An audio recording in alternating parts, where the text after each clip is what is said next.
सुटला. भव्य आणि दिव्य अशा हरिभक्तापर्यंत अमोलदादा केसरी मैदानातील चौथा सेमी सुटला आणि लढत सर्व 1 ला अंजीर आणि शंभू, 2 ला वीर करत, 3 ला शिवा आणि अर्जुन, 4 वरती सुंदर अशी गाडी पळते सर्जा आणि वैजाची आणि त्यापर्यंत सिस्टम आणि भोळा शंकर.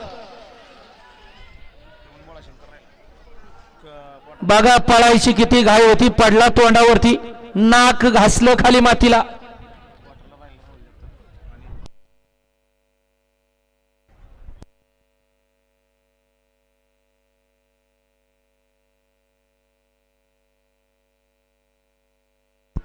आज चला मैदान मोकळं करून घ्या, गाड्या सोडा गेलेले बाहेर नाही या. पारगावकरांच्या मैदानातील 7वा सेमी सुटण्यासाठी सज्ज होते. सोमेश्वर प्रसन्न महाकाल आणि फौजी ग्रुप पांढरवस्ती 2 लाख चांगला ट्रान्सपोर्ट